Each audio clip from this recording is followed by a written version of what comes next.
about the topic vacuole and about ribosome. ठीक है, last हमने क्या पढ़ा था बेटा? एंडोप्लाज्मिक रेटिकुलम हमने कंप्लीट कर लिया था. फाइन. आज हम पढ़ेंगे वैक्यूल्स और राइबोसोम्स. ये दो भी क्या है? सेल ऑर्गेनल है which are present inside the cell in plant cells and in animal cells. Fine बेटा. वैक्यूल की बात करें तो मैं पहले भी बता चुकी हूँ कि ये ज्यादातर प्लांट सेल्स में पाए जाते हैं. एनिमल सेल्स में बहुत कम या फिर बिल्कुल ही नहीं प्रेजेंट होते हैं. ठीक है. See vacuole were basically discovered. Basically इसका जो नाम है, जो वैक्यूल जो नाम दिया गया बेटा, वो फेलिक्स डिजार्डिन ने दिया गया है. That's why it was considered कि ठीक है, इसका डिस्कवरी भी फेलिक्स डिजार्डिन ने करी होगी. समटाइम्स कुछ बुक्स में लिखा भी हुआ है कि vacuole were basically discovered by Schimper. ठीक है. तो जो हमारे एनसीईआरटी में जो हमें मिल जाए वही हमें याद रखना है. फाइन. इसके बाद ये सिंगल मेम्ब्रेन बाउंड ऑर्गेनल है. क्या है ये? सिंगल मेम्ब्रेन बाउंड ऑर्गेनल है. ठीक है. डबल मेम्ब्रेन हमने देखी है, उसमें माइटोकॉन्ड्रिया और प्लास्टिड हमने देखी. इसके बाद हमने बात करी थी सिंगल मेम्ब्रेन की, तो lysosome, endoplasmic reticulum, Golgi body, ये. इसके बाद एक और ऑर्गेनल इसमें इंक्लूड होता है, दैट इज वैक्यूल. ये भी सिंगल मेम्ब्रेन है और इसकी मेम्ब्रेन का नाम बेटा टोनोप्लास्ट. बहुत इंपॉर्टेंट है. सी यहाँ पे लिख रखा है, वेरी वेरी इंपॉर्टेंट. इससे क्वेश्चन बन के आता है, ये हमें याद रखना है. ठीक है. कि ये जो इसकी कवरिंग है, मतलब ये सेल है. ठीक है. सेल के अंदर जो वैक्यूल प्रेजेंट है बेटा, ये vacuole, it is a bag like structure, sac like structure which is used to store some important nutrients inside it, which is used to store water inside it, organic or inorganic substances. ठीक है बेटा.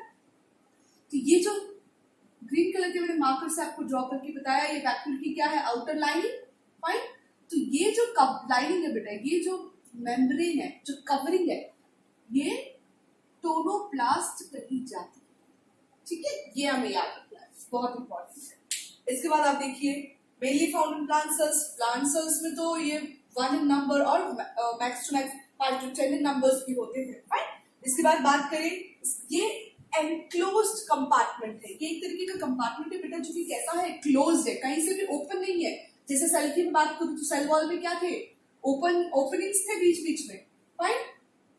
लेकिन membrane जो अंदर की तरफ लाई करती है, उसमें कोई भी ओपनिंग नहीं है. सेम इसी तरीके से टोनोप्लास्ट की जो लाइनिंग है बेटा, उसमें भी कोई ओपनिंग नहीं है. तो ये कंपार्टमेंट एक ऐसा एनक्लोज्ड है और ज्यादातर किससे फिल्ड होता है? वाटर से. वाटर मैक्सिमम 99% इसमें वाटर फिल्ड होता है. और इस पर्टिकुलर वाटर के अंदर क्या प्रेजेंट है बेटा? Organic and inorganic substances.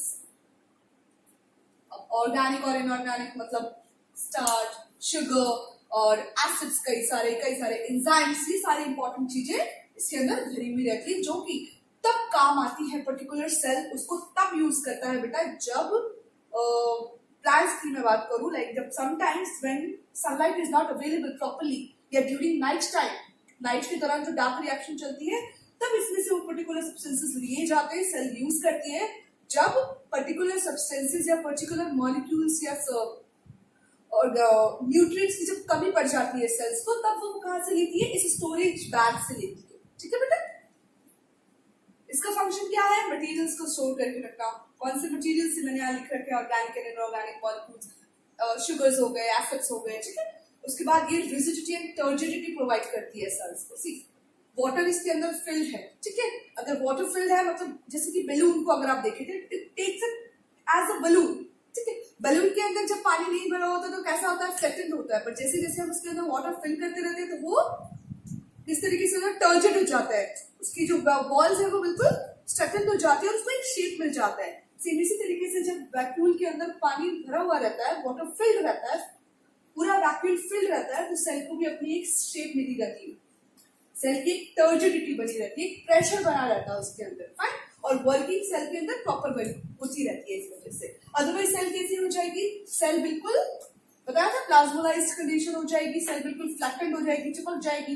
तो जितने भी ऑर्गेनल्स है सारे के सारे एक तरफ इकट्ठे हो जाएंगे पेरिफेरी में, and then they properly work नहीं कर पाएंगे एंड सेल विल डाई. और इससे नुकसान किसको होगा? प्लांट्स को और एनिमल्स को. फाइन. इसके अलावा ये ऑस्मोटिक प्रेशर भी मेंटेन करके रखता है बेटा. ऑस्मोटिक प्रेशर, ऑस्मोसिस मैंने आपको बताया. अब osmotic pressure in the sense water इसके अंदर प्रेजेंट है, सेल में भी प्रेजेंट है. ठीक है. कंसंट्रेशन बराबर मेंटेन करके रखते हैं. जब कोई बाहर सब्सटेंस, किसी भी सब्सटेंस को अंदर की तरफ सेल मेम्ब्रेन के थ्रू पास करना है, या फिर बाहर से अंदर से बाहर सब्सटेंस को थ्रो आउट करना है या किसी अदर सेल्स में प्रोवाइड ट्रांसपोर्ट करवाना है, तो ये ऑस्मोटिक प्रेशर को मेंटेन करके रखना है। फाइन बेटा, it is very important. Vacuole is a very important organelle in the plant cells, क्योंकि प्लांट्स के अंदर ऐसे बहुत सारे सब्सटेंसेस हैं, एंजाइम्स हैं, जो वो ऑल द टाइम वर्क कर रहे हैं। पूरी फोटोसिंथेसिस के पास ऑल द टाइम चलती रहती है, डार्क रिएक्शन लाइट रिएक्शन चलती रहती है। डार्क रिएक्शन के दौरान जो सब्सटेंसेस की जरूरत पड़ती है बेटा, वो सब्सटेंसेस उसको नाइट की टाइम वैक्यूल्स के थ्रू मिलते हैं। ठीक है बेटा, तो ये चीजें हमें ध्यान रखनी है। अब आगे हम देखते हैं राइबोसोम्स।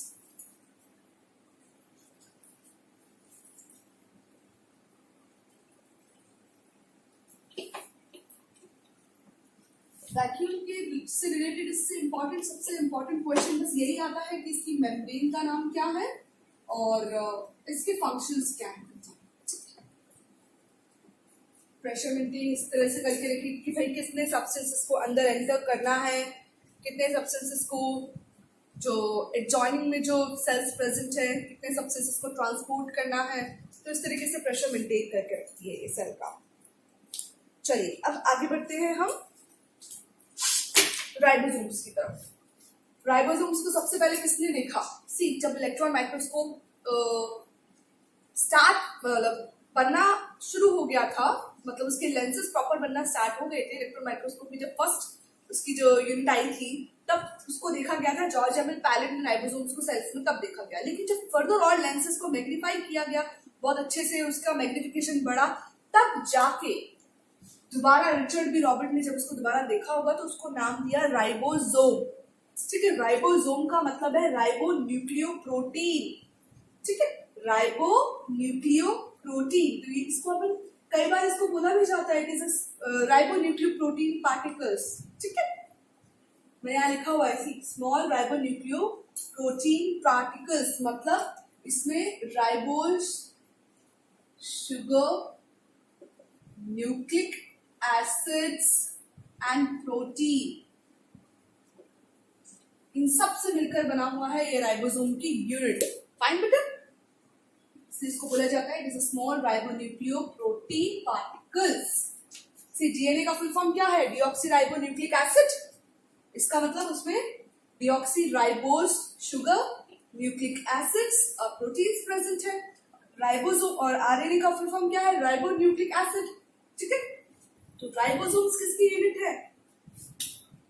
RNA plus protein. तो दैट्स व्हाई दोनों की कॉम्बिनेशन को बोला जाता है ribonucleoprotein particles. Clear हो गई बात? चलिए, मतलब ये न्यूक्लिक एसिड्स और प्रोटीन से और शुगर से मिलकर ये पर्टिकुलर यूनिट बनी हुई है। इसके अलावा ये कोई मेम्ब्रेन बाउंड नहीं है, only and only single organelle present in the cell जिसकी कोई मेम्ब्रेन, वो मेम्ब्रेन प्रेजेंट है, वॉल प्रेजेंट है बेटा, ये सिंगल वॉल है, मतलब पर्टिकुलर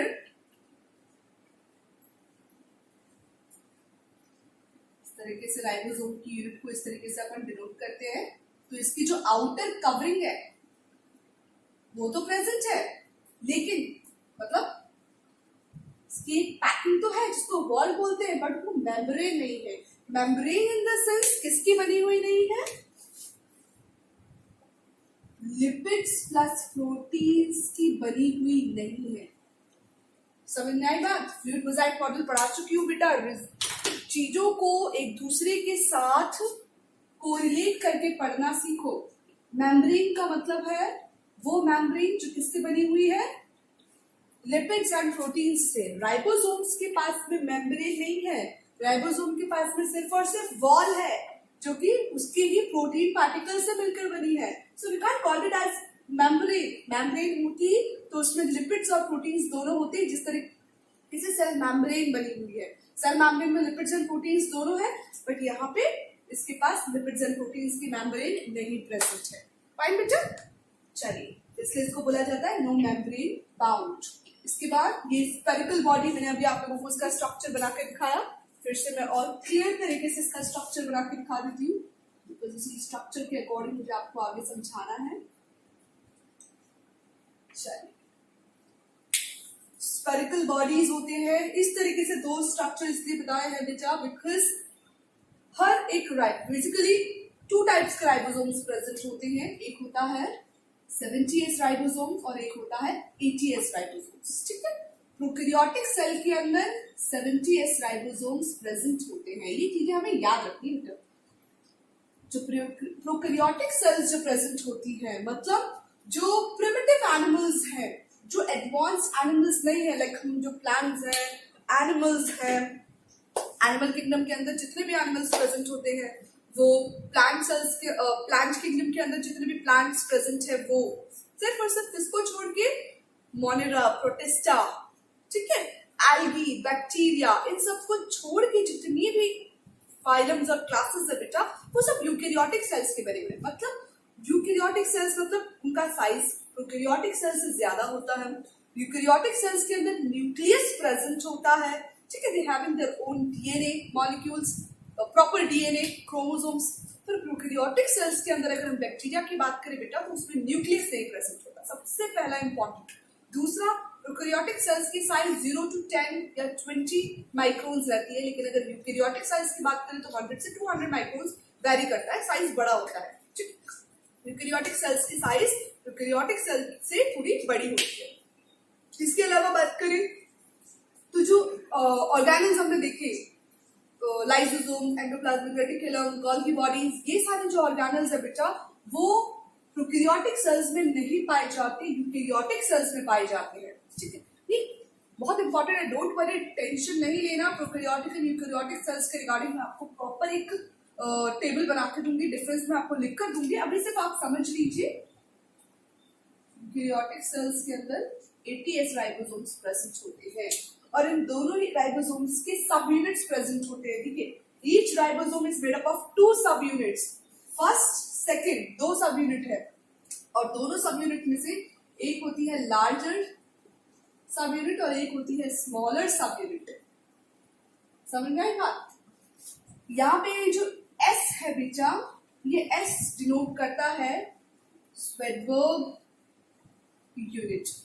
मतलब स्वेडबर्ग साइंटिस्ट ने इसके यूनिट्स को ढूंढा था कि ये जो राइबोसोम है वो कोई एक single part substance single organelle नहीं है। इस पर्टिकुलर ऑर्गेनल में 2 यूनिट्स जुड़ी होती हैं, एक बड़ी लार्जर यूनिट और एक होती है छोटी यूनिट स्मॉलर यूनिट। इसीलिए वो यूनिट इनके नाम पर गई जिसको बोला जाता है स्वेडबर्ग यूनिट। तो 70S ribosomes, 80 Svedberg unit ribosomes. Clear हो गई बात? इसका इतना कोई बहुत ज्यादा लॉजिक नहीं है। प्रोकैरियोटिक सेल्स में 70S राइबोसोम्स, 80S राइबोसोम्स। चलिए अब इसमें एक चीज और देख लेते हैं।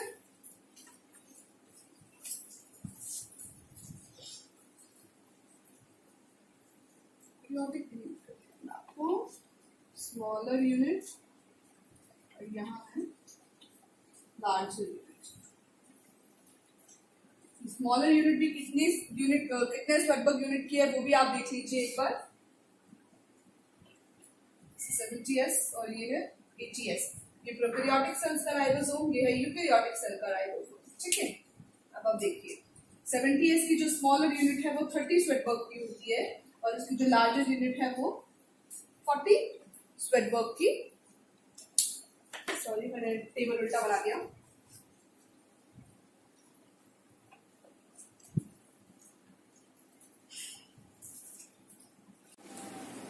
हाँ, तो मैं आप लोगों को बता रही थी कि जो प्रोकैरियोटिक राइबोसोम और यूकेरियोटिक राइबोसोम की जो यूनिट्स है, किसकी, राइबोसोमल यूनिट्स, लार्जर यूनिट और सब यूनिट, स्मॉलर सब यूनिट, वो कितने स्वेडबर्ग यूनिट की है? 70S राइबोसोम जो है उसकी जो स्मॉलर सब यूनिट है बेटा वो 30S होती है, मतलब 30 स्वेडबर्ग यूनिट की होती है और इसकी जो लार्जर है बेटा वो होती है 50 स्वेडबर्ग यूनिट। ठीक है, 80S राइबोसोम की जो स्मॉलर यूनिट है वो 40 स्वेडबर्ग यूनिट होती है और लार्जर की मैं बात करूँ तो दैट इज 60 स्वेडबर्ग यूनिट। बिल्कुल दिमाग लगाने की जरूरत नहीं है, बहुत ज्यादा हाई लेवल पे इसमें 12th लेवल तक भी नहीं पूछा जाता, सिर्फ इतना पूछा जाता है कि 70S राइबोसोम की लार्जर यूनिट कितने स्वेडबर्ग यूनिट की होती है, तो आपको याद रखना है दैट इज 50S। ठीक है, सिर्फ इस तरह से क्वेश्चंस आते हैं। या फिर 80S राइबोसोम्स के अंदर लार्जर और स्मॉलर सब यूनिट कितने स्वेटबर्ग यूनिट के बने हैं, तो you have to remember 40 and 60 Svedberg unit के बने हुए हैं। ठीक है, इस तरीके से याद रखना है अपन को। देखिए यहाँ पे भी आप अपने आप लिख सकते हैं, ये प्रोकैरियोटिक है और ये यूकैरियोटिक है। ठीक है बेटा, प्रोकैरियोटिक सेल्स, उसके बाद वन मोर थिंग मैं और चीजें बता देती हूँ आप लोगों को। प्रोकैरियोटिक सेल्स में एक तो न्यूक्लियस नहीं होता, न्यूक्लियस की जगह न्यूक्लियोइड होता है। पर न्यूक्लियस में मैंने आपको बताया था न्यूक्लियोलस, न्यूक्लियस के अंदर भी एक डेंस मटेरियल होता है न्यूक्लियस, न्यूक्लियोलस, और उसके भी अंदर एक और डेंस मटेरियल होता है न्यूक्लियोइड। तो वो न्यूक्लियोइड प्रेजेंट होता है, लेकिन उसकी कोई मेम्ब्रेन, उसकी कोई एनवेलप प्रेजेंट नहीं होती, जो एंटायर सेल के अंदर फैली प्रेजेंट रहती है। ठीक है, दूसरी चीज उसके पास में राइबोसोम्स होते हैं, लेकिन वो 70S राइबोसोम्स होते हैं। तीसरी चीज कि जिस तरीके से यूकैरियोटिक सेल में प्रॉपर बहुत सारे क्रोमैटिन थ्रेड प्रेजेंट होते हैं जो डीएनए का फॉर्मेशन करते हैं, पर प्रोकैरियोटिक सेल में एक सिंगल क्रोमैटिन थ्रेड होता है, और वही बाद में जब रेप्लिकेशन की जरूरत पर्टिकुलर जो बैक्टीरिया है या पर्टिकुलर प्रोकैरियोटिक सेल्स है जब रिप्रोडक्शन करती है, 1 से 2 में कन्वर्ट होती है, डिवाइड होती है, तब वही पर्टिकुलर जो क्रोमैटिन थ्रेड है फिर वो डीएनए का फॉर्मेशन करता है। उसी के अंदर उसके जेनेटिक मटेरियल्स प्रेजेंट होते हैं, ना कि यूकैरियोटिक सेल्स की तरह जिसमें बहुत सारे क्रोमैटिन थ्रेड्स प्रेजेंट होते हैं। उसके अलावा प्रोकैरियोटिक सेल्स में सेल ऑर्गेनल्स नहीं प्रेजेंट होते, जितने ज्यादा सेल ऑर्गेनल्स यूकैरियोटिक में प्रेजेंट होते हैं जो हम पढ़ रहे हैं। ठीक है, क्लियर हो गई बात? ये चीजें हैं, ये चीजें मैं आपको बताना चाह रही थी। फंक्शन क्या है? नॉर्मल सी बात है बेटा, राइबोसोम किसके फॉर्मेशन में हेल्प करता है? प्रोटीन के फॉर्मेशन में हेल्प करता है, इसीलिए इसको प्रोटीन फैक्ट्री भी बोला जाता है। ठीक है, ये चीज बहुत इंपॉर्टेंट है। यही 2 चीजें हैं जिससे रिलेटेड क्वेश्चन आते हैं, एक तो ये और दूसरा उसकी यूनिट। राइबोसोम की जो 70S राइबोसोम्स है उसकी स्मॉलर एंड लार्जर यूनिट क्या है? तो 30 एंड 50S। 80S की स्मॉलर एंड लार्जर यूनिट क्या है? 40 एंड 60S। ये अपन को याद रखना है कि 70S राइबोसोम्स हैं तो उसकी स्मॉलर यूनिट 30 स्वेटबर्ग यूनिट है, और उसकी जो लार्जर यूनिट है वो 50 की है, 50 स्वेटबर्ग है। 80S राइबोसोम्स की 40 एंड लार्जर वन इज 60। ये हमें याद रखना है। 2 क्या बोलते हैं टाइप के राइबोसोम्स प्रेजेंट है, 70 Svedberg unit and 80 Svedberg unit. 70 is present in prokaryotic cell, 80 is present in eukaryotic cells. ठीक है, राइबोसोम्स का काम है प्रोटीन का फॉर्मेशन करना, और राइबोसोम्स पर्टिकुलरली किससे बने हुए हैं? जो सब यूनिट से बेटा, स्मॉलर और लार्जर सब यूनिट से किसकी बनी हुई है? राइबोन्यूक्लिक एसिड की और प्रोटीन्स की, जो मैंने अभी आपको थोड़ी देर पहले बताया, इसलिए इसको बोला जाता है राइबोन्यूक्लियोप्रोटीन पार्टिकल। ठीक है बेटा, क्लियर हो गई बात? आप कहीं पे लिख सकते हो इसको साइड में, इसको राइबोसोम्स को राइबोन्यूक्लियोप्रोटीन पार्टिकल्स भी बोलते हैं, राइबोन्यूक्लियोप्रोटीन पार्टिकल्स। एंडोप्लाज्मिक रेटिकुलम के दौरान मैंने आप लोगों को बताया था ना, न्यूक्लियस में से ये आरएनए बॉडीज जो है वो क्या करती हैं? इस राइबोसोम का फॉर्मेशन करती है, प्रोटीन का फॉर्मेशन करती है, और ये राइबोसोम फिर आरएनए और प्रोटीन का फॉर्मेशन क्या कर रहा है? दोनों की कॉम्बिनेशन क्या कर रहा है? राइबोसोम का फॉर्मेशन कर रहा है। ठीक है, न्यूक्लियस से राइबोसोम क्या होता है? न्यूक्लियर पोर के थ्रू साइटोप्लाज्म में एंटर करता है। न्यूक्लियस के पास में जो ट्यूब्यूल्स लाइक स्ट्रक्चर्स है एंडोप्लाज्मिक रेटिकुलम, उसकी मेम्ब्रेन पर जाकर वो अटैच्ड हो जाते हैं। फाइन, तो खुद भी प्रोटीन का सेक्रेशन करता है, प्लस एंडोप्लाज्मिक रेटिकुलम की जो वॉल है उसको भी साइट प्रोवाइड करता है कि वो भी प्रोटीन के सिंथेसिस में हेल्प करते हैं। फिर वो पर्टिकुलर प्रोटीन, मैंने आपको बात वापस बताया था, वो पर्टिकुलर प्रोटीन जो सिक्रीट हुआ है साइटोप्लाज्म के अंदर, वो अगेन कहाँ जाता है? न्यूक्लियस के न्यूक्लियोप्लाज्म के अंदर। वहां जाने के बाद दोबारा आरएनए प्रोटीन के साथ मिलकर दोबारा राइबोसोम बनाते हैं, अगेन वो राइबोसोम ट्रांसपोर्ट करता है साइटोप्लाज्म में। तो इस तरीके से साइकिल चलती रहती है। ठीक है, तो इसलिए ribosome is the main important organelle for the production of, for the synthesis of protein. ये चीज हमें याद रखनी है। अपना टॉपिक आज यहीं पे कंप्लीट